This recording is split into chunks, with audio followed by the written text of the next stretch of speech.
Group that wants to, we love our country so much, and our kids so much, that we're concerned. I was apathetic. I was a couch voter. I sat on my couch and I went in and I punched it as my duty because I said, yeah, I'm a voter. I had no clue what I was voting for. I'm not going to let that happen anymore. And I'm going to try to teach my kids not to let that happen. This is one of the most important functions we can do as American citizens. But as Christians, the most important function we can do is live a life that shines and shows an example. We don't need to preach it out loud unless somebody asks us about it. But be ready to give that testimony if somebody does ask about it. So as a group of We the People, we've decided that we're going to start educating our community about what issues are, about how we were formed, and how we've changed over the 200 years that we've been around. So we can understand where we've kind of got off the tracks a little bit, and hopefully get it back on the tracks so that our kids and our grandkids have something to grab a hold of that has that freedom. Because Reagan said it best one time, we're the last and great hope in this world, okay? We think about this. We got a world out there, and we're the last and great hope in the world as a freedom-loving nation. And I'm not willing to turn that over. I'm not willing to give that to somebody else to tell me how to live my life. So we want to educate everybody. We have movie nights third Thursday at the Cedar River Chapel Church, and I just volunteered for the whole summer. They didn't know that.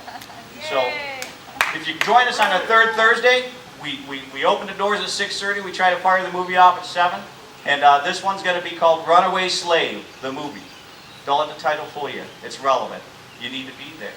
It teaches a lot about entitlement programs and how they got started and the intention of it. So you need to be there if you want to start learning and get educated about how we came from a freedom-loving country to how we came to looking for somebody else to tell us what our freedoms are. We got to understand that first of all and foremost, God gave us our freedoms.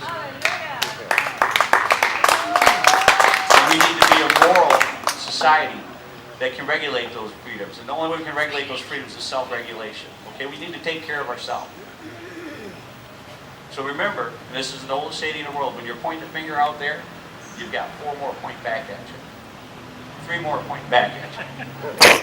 So no further ado, Dave Agema is going to give us a presentation. Just so you guys know a little bit about Dave Agema. He's our state committee man, or our nation committee man for the Republican Party.